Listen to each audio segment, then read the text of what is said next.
Nación.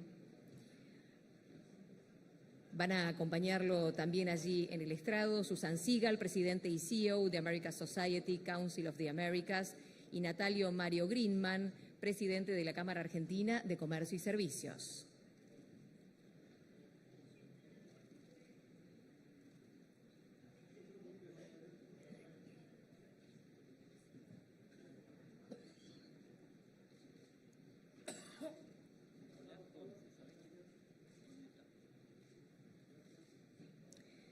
Muy bien, ahora sí invitamos a Federico Sturzenegger, ministro de Desregulación y Transformación del Estado de la Nación, a que nos brinde su mensaje.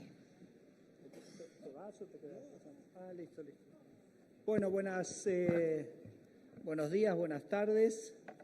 Un gusto estar acompañándolos de nuevo. Estuvimos acá el año pasado y, bueno, ¿y qué día que fue ayer, no? Tuvo de todo. Ayer tuvo de todo. Quizás lo más dramático de lo de ayer fue las imágenes que vimos del Estadio de Independiente ayer a la noche. Así que mis afectos a los amigos chilenos que tenemos aquí. Nosotros hace tiempo decimos que tenemos un problema en el fútbol argentino, no solo por el debate que tenemos pendiente sobre si los socios van a tener libertad para elegir qué tipo de organización van a querer para su club, lo que se conoce como el debate del ASAD. Nos parece inapropiado que Barracas Central sea el único ASAD del fútbol argentino. Bueno, igual muestra que funcionan. Sino que además tenemos una situación ahora con la AFA que es un poquito diferente porque es parecida a lo que tenemos del caso del señor del tabaco. ¿Se acuerdan del señor del tabaco? El señor del tabaco es básicamente una cosa muy sencilla. Es alguien que logra que la justicia le dice que no paga impuestos. Es como que Alejandro fuera a la justicia y dijera no quiero pagar el IVA y listo, entonces no paga el IVA y pasa años y no paga IVA. Eso fue, y ahora tenemos básicamente un sistema que armó la AFA con el kirchnerismo por el cual se pagan los aportes, se sustituye el pago de los aportes sociales vía otro mecanismo y la AFA está peleando en la justicia para no pagar lo que verdaderamente equivaldría a los pagos que tendrían que hacer. O sea que esto está en el juzgado del juez Regueira y esperemos que no construyamos otro episodio parecido al del señor Tabaco con el tema de la AFA, ¿no? Y la verdad que cuando me recordaba de este tema de usar la justicia para, en este caso, no pagar impuestos, me parece importante que el resto de las organizaciones e individuos no usen la justicia para mantener sus privilegios, ¿no? Y de hecho tenemos un caso, recién se lo comentaba Mario, ¿dónde está? Allá está.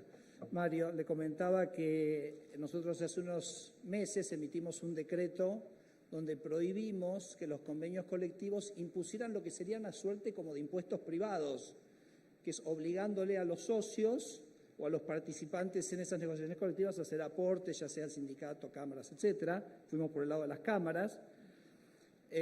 Y en particular, bueno, INACAP, del cual la CAC es parte, ha hecho una presentación en la justicia para preservar ese privilegio que para nosotros es ilegal, porque no se puede usar un convenio colectivo para imponer una obligación de pagar a los...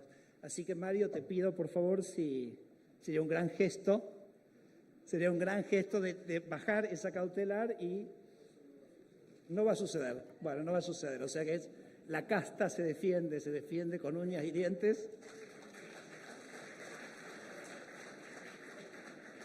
No sé si se aplauden que la casta se defienda o que básicamente... La verdad que la mayoría de las organizaciones empresariales trabajan con otro esquema, que es que los aportes son voluntarios, ¿no? Los aportes a DEVA son voluntarios, los aportes a la Cámara Argentina de la Construcción son voluntarios. No nos parece correcto que a la sociedad rural, acá lo veo a Pereda, son voluntarios.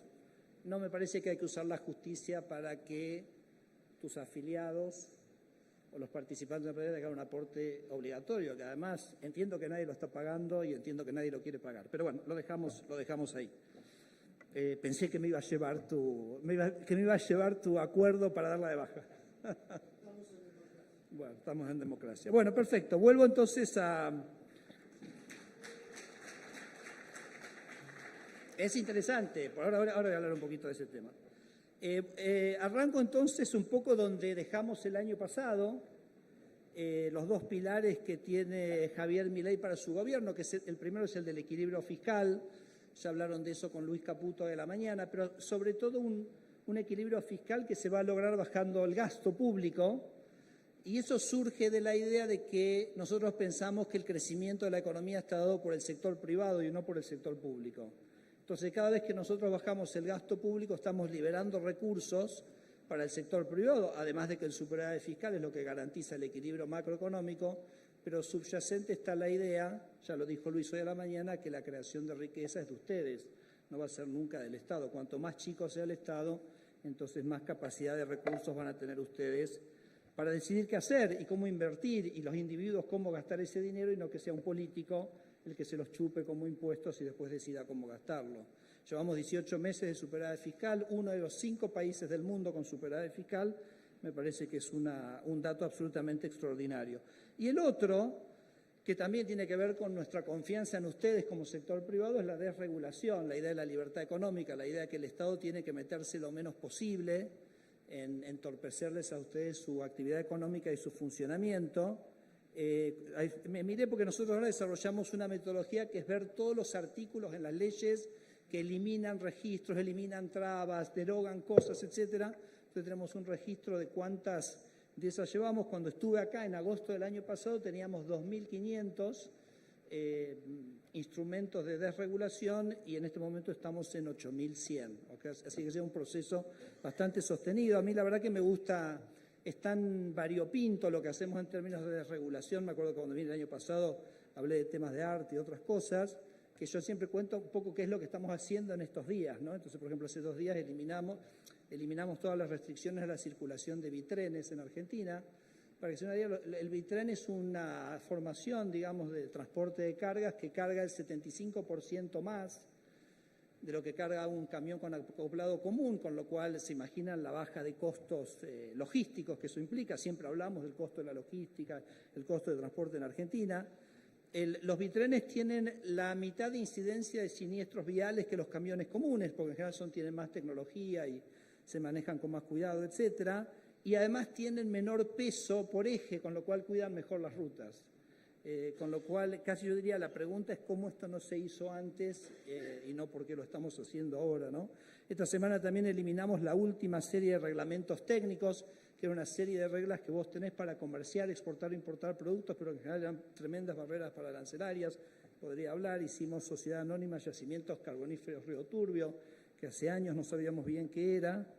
Eliminamos una gran cantidad de temas de burocracia asociada a la registración de activos y pasivos, que son como remanentes del cepo, entonces a 20.000 quits le hemos facilitado la vida muy significativamente. Pero la verdad, bueno, eso es más o menos lo que estamos haciendo todos los días.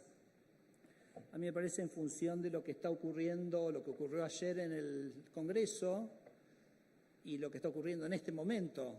En este momento el Senado está votando la derogación de los 5 decretos delegados, de los que hicimos usando las facultades que nos dieron ellos y ateniéndonos estrictamente al mandato que nos había dado la Constitución, pero se ve que no les gustó. Entonces me parece que tengo que hablar un poquito de eso, ¿no? Cómo es un proceso de transformación en, como dice Mario, en una democracia. Y apartamos de la base, el gobierno de Milei vino a hacer una revolución anticasta, eso es lo que vino a hacer, no hay absolutamente ninguna duda respecto a eso. ¿Y cómo son las revoluciones? Las revoluciones pueden ser de 2 tipos, tenés las revoluciones disruptivas o tenés las revoluciones institucionales. ¿Cuáles son las revoluciones disruptivas? Las revoluciones disruptivas son las que cambian todo. La Revolución Francesa, la Guerra de Independencia Americana, la propia Guerra de Independencia nuestra, eso fue una revolución disruptiva. Se cambia el régimen, digamos, institucional, la unificación italiana. Por supuesto que las disruptivas también te puede salir Pato Gallareta, ¿no? Está la Revolución Cubana, está la Revolución del Khmer Rouge, está la Revolución bolchevique. Entonces, digamos, las revoluciones tienen su riesgo. Por eso me parece más interesante, con sus pros y sus cons, son las revoluciones institucionales, son las revoluciones que se producen dentro del marco de unas instituciones. Thatcher hizo una revolución en el Reino Unido dentro de un marco institucional. Bob Hawke en Australia hace una reforma extraordinaria a mediados de los años 80, también dentro del marco institucional. Hay también institucionales que también salen mal. Pero lo interesante de las revoluciones institucionales es que son mucho más ruidosas, son un quilombo, tenés tropezones, tenés revolcones, vas para adelante, después volvés para atrás, las cosas llevan tiempo. ¿Se acuerdan? Nosotros en el primer mes de gestión mandamos la ley bases no se aprobó, la retiramos del Congreso, la tuvimos que cambiar, la tuvimos que negociar, tuvimos que hacer algo diferente.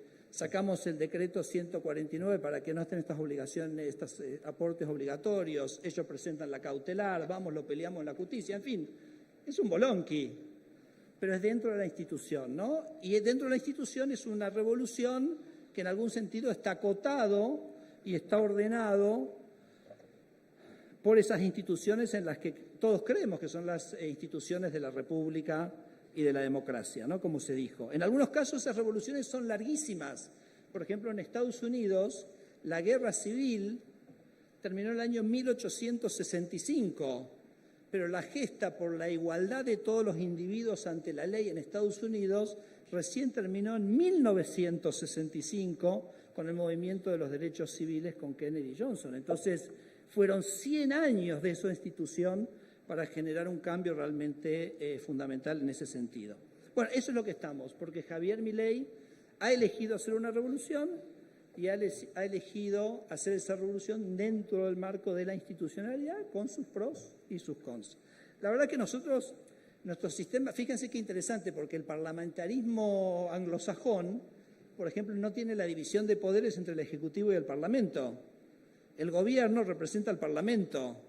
En cambio, el constitucionalismo norteamericano sí se nutre y trata de alimentar esa división de poderes entre el Parlamento y el Ejecutivo. ¿Por qué? Porque los constitucionalistas norteamericanos lo que querían era un sistema de gobierno donde el gobierno no pudiera hacer mucho, porque ellos estaban preocupados de que el Estado, invadiera el acto de la privacidad de los individuos. Entonces quisieron un sistema constitucional donde era difícil gestionar y difícil cambiar las cosas. Claro, ellos partieron de una sociedad totalmente libre. El problema es cuando el sistema se te convirtió en la casta y querés cambiarlo, bueno, tenés las dificultades. Bueno, pero así esa es la democracia, como se dijo, esa es la institucionalidad, esa es la vocación de revolución. Me parece que se necesitan dos atributos para llevar adelante esa revolución dentro de la institucionalidad, que son la perseverancia y la convicción. Y si hay alguna persona en Argentina que tiene de esas dos cosas y en sobra, es Javier Milei, ¿no? Entonces me parece que tenemos el líder apropiado para encarar esta revolución de esta manera. Estamos en un periodo electoral. Este periodo electoral nos ha dado escenas de surrealismo explícito, cosas como que no me hubiera imaginado nunca ver. Por ejemplo, verlo ayer a Ricardo López Murphy votando una ley que genera déficit fiscal. Ricardo es un entrañable amigo y profesor que lo conozco hace muchísimos años. Lo recuerdo de cuando venía a visitar la casa, a visitar a mi padre, que yo era un niño y lo escuchaba hablar sobre el equilibrio fiscal. Verlo votar leyes que generan déficit fiscal fue realmente algo muy, muy impactante. O, por ejemplo, si miramos la coalición cívica, que supuestamente siempre se convirtieron en adalid de la transparencia en Argentina, mantener los mecanismos de corrupción o los mecanismos institucionales que han permitido la corrupción de Vialidad. O sea, encontramos una escena donde la coalición cívica, Maxi Ferraro, Juan Manuel, votan con el kirchnerismo para mantener una estructura que permitió la corrupción de Vialidad. Tenemos una expresidenta condenada en una causa que se llama la causa Vialidad. Entonces, es interesante. Y en este momento, como les decía, el Congreso está votando para derogar ciertos decretos delegados. Entonces, quiero hablar un poquito sobre eso, sobre qué decían esos decretos o qué había, y hacer una reflexión ya para ir terminando. Vialidad, tomemos Vialidad, por ejemplo. Vialidad, ¿cuál es el problema central que tiene Vialidad? Como recién lo decía, es una institución que se controla a sí misma. O sea, yo licito y yo controlo mi propia licitación. Entonces, lo que nosotros hacíamos en el decreto delegado era sacar el control de vialidad de la propia institución para que haga un control independiente sobre el accionar de vialidad. Es decir, un cambio institucional para darle más transparencia, más independencia y más control a vialidad. Ustedes saben, vialidad tiene 5.000 empleados, 1.500 son delegados gremiales. Lo dijo en una entrevista un sindicalista, creo que de ATE, en una entrevista con Feynman, que la cantidad de delegados gremiales de vialidad está puesta por cuando vialidad tenía 18.000 empleados, 1.500 puestos jerárquicos, o sea que nada, no labura nadie, o sea, son todos caciques, no hay ningún indio ahí. Argentina tiene una red vial de 840.000 kilómetros. El Gobierno Nacional es responsable de 40.000 de esos 840.000 kilómetros. Digo para que mensuremos, digamos, cuando hablamos de las rutas, el Gobierno Nacional tiene 40.000 de 840.000 kilómetros, de los cuales 10.000 están en el proceso de concesionamiento al sector privado y 30.000 son lo que maneja verdaderamente vialidad, de los cuales 10.000 los tiene tercerizados, en realidad está manejando con estas 5.000 personas solamente 20.000 kilómetros de los 840.000 de Argentina. Entonces, y nosotros cuando hicimos el análisis de vialidad, miramos campamento por campamento, estimamos la productividad de cada campamento, lo comparamos con la productividad del sector privado y llegamos a la conclusión que las acciones de mantenimiento, que es lo único que hace vialidad hoy, en el sector privado costarían la mitad aproximadamente, simplemente tomando los contratos que hoy vialidad tiene en algunas de sus áreas, con lo cual la tercerización al sector privado de esas actividades de mantenimiento nos permitiría, por ejemplo, pintar todas las rutas argentinas cada 2 años. Ese es el tipo de ahorro que estamos. Así que si verdaderamente te preocupa el estado de las rutas, te preocupara que no se robara la plata de las rutas, tenés que cambiar vialidad. Pero, sin embargo, planteamos eso, una jueza de la Cámara, ¿cómo se llama? Justicia Legítima, en una causa que plantea un socio de Martín Báez, el hijo de Lázaro Báez, pone una cautelar y después el Congreso, con el apoyo de los kirchneristas y de los que lo acompañan, quieren que esta reforma no se haga. Bueno, la plata de las rutas se seguirá gastando en gremialistas, se seguirá gastando en burocracias y no se podrá seguir derivando al mejoramiento de las rutas. Otro tema que me parece interesante, que ahora voy a ver un poco dónde nos va a dejar lo que hace el Senado hoy, es en otro de los decretos desregulábamos muy significativamente la industria del vino en Argentina, que es una industria muy regulada. Fue un trabajo que hicimos durante meses con el gobierno de San Juan, con el gobierno de Mendoza, con todos los productores vitivinícolas y armamos, usando las potestades que nos daba la delegación legislativa, una desregulación muy interesante de la industria del vino que en principio quedaría en veremos, vamos a ver en qué queda después de hoy. Y el otro caso que quiero mencionar, para ir terminando, para que también se entienda un poquito la confusión, ¿no? Porque uno es como hay títulos y no hay sustancia. Yo les digo lo siguiente, el Congreso no nos llamó para que contáramos ninguna de estas cosas, ni diputados ni senadores.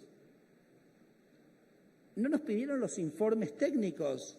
Esto que yo le estoy contando, que hicimos el análisis de la productividad de cada campamento de vialidad, nadie en el Congreso nos pidió. ¿No le parecía que si iban a derogar esto pueden llamar a un funcionario? Nos ofrecimos nosotros a ir y explicar, por lo menos escuchar cuál es la explicación. Nada, ni la Cámara de Diputados ni la Cámara de Senadores. Entonces, ¿querían entender? ¿Querían saber o era simplemente un acto político? Lo dejo como una reflexión, ¿no? Fíjense, por ejemplo, el caso nos damos un decreto sobre una reforma integral de las instituciones de la cultura. ¿Por qué? Porque la cultura fue colonizada por el kirchnerismo. ¿Cómo se coloniza la cultura? Con recursos. Vos le das recursos a la cultura y matás a la cultura. Por eso está esa famosa frase de Oscar Martínez en la película El Ciudadano Ilustre, que dice la mejor política cultural es no tener política cultural. Lo dice Oscar Martínez en esa película de Mariano Con y Gastón Duprat, ¿no? Porque cuando vos ponés recursos en la cultura, la sometés ideológicamente y conceptualmente a ser servil al poder. Y la cultura tiene que ser necesariamente contestataria, provocadora, Entonces, por ejemplo, fijémonos el Instituto Nacional del Teatro. El kirchnerismo montó toda una estructura de unidades básicas en todo el país, desde los cuales transferían recursos supuestamente a la actividad teatral. Pero el problema que tenemos es que esa estructura se llevaba el 65% de los recursos asignados al teatro. Es decir, vos transformaste los recursos de la cultura, del teatro, Osejevich me lo podrá confirmar, lo transformaste en el funcionamiento de una gran casta política y una estructura burocrática política. Y solo el 35% de los recursos iban al teatro. Entonces, ¿nosotros qué hicimos? Fuimos a lo que había sido siempre históricamente en Argentina, que hay una Dirección Nacional del Teatro que no tiene toda esa estructura burocrática, y entonces el 100% de los recursos se pueden dedicar al teatro. Bueno, eso es lo que el Congreso no quiere que ocurra. El Congreso quiere que se mantenga esa estructura burocrática, esa colonización de la cultura que había hecho el kirchnerismo y que... Digo, porque le puede gustar la orientación del gobierno o no, le puede gustar los modos de Javier o no, pero un diputado y un senador tiene que, si está a favor de la transparencia, tiene que poder interpretar qué se le pone delante de sus ojos para votar o no. Y eso definitivamente no ha ocurrido. Bueno, lo cierto es que si hoy, les cuento lo siguiente, si hoy el Senado deroga estos decretos delegados, es la primera vez que ocurre. Por eso, digamos, tenemos una democracia que está explorando lugares recónditos, lugares que nunca exploramos. El kirchnerismo sacó decretos delegados, le dieron delegaciones para hacer... Nos sacaron los depósitos con un decreto delegado. Nos robaron los depósitos. Nadie dijo nada. Centralizamos el Instituto del Teatro y están un poco irritados. Y entonces vamos a derogar... Va a ser la primera vez. Ustedes saben que la gestión el control del Congreso de los decretos delegados está por la ley 26.122. Nunca se había derogado un DNU. Javier Milei tuvo un DNU el año pasado que se derogó, fue el primero, y ahora hoy sería la primera vez que se deroga un decreto delegado. Y eso nos lleva institucionalmente a un territorio absolutamente inexplorado. Porque la pregunta es cuáles son las implicancias jurídicas de esa derogación con la normativa original que estamos. Así que van a ver que va a haber mucho para hablar y va a ser un tema extraordinariamente discutido en los próximos días, que son las implicancias legales de lo que hoy va a ser el Senado, porque es un territorio al cual nuestra democracia todavía nunca fue. Termino con 3 comentarios que hacen eco de 3 cosas que dijo el ministro de Economía hoy a la mañana, más temprano.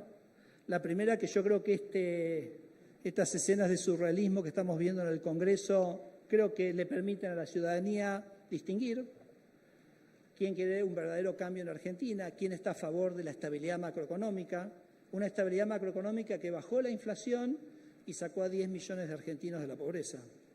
¿Estás a favor de eso? ¿O estás a favor de volver a la Argentina de la alta inflación y 70% de los niños pobres que nos dejó el kirchnerismo? Yo creo que lo que ocurre ayer permite identificar quiénes están de un lado y quiénes están del otro.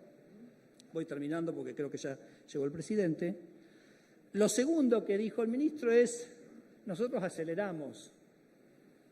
Esa convicción y esa perseverancia que tiene el presidente hace que no solo no cejamos, sino que ante los obstáculos correctos, apropiados, o los desafíos que nos impone la democracia, nosotros siempre doblamos la apuesta.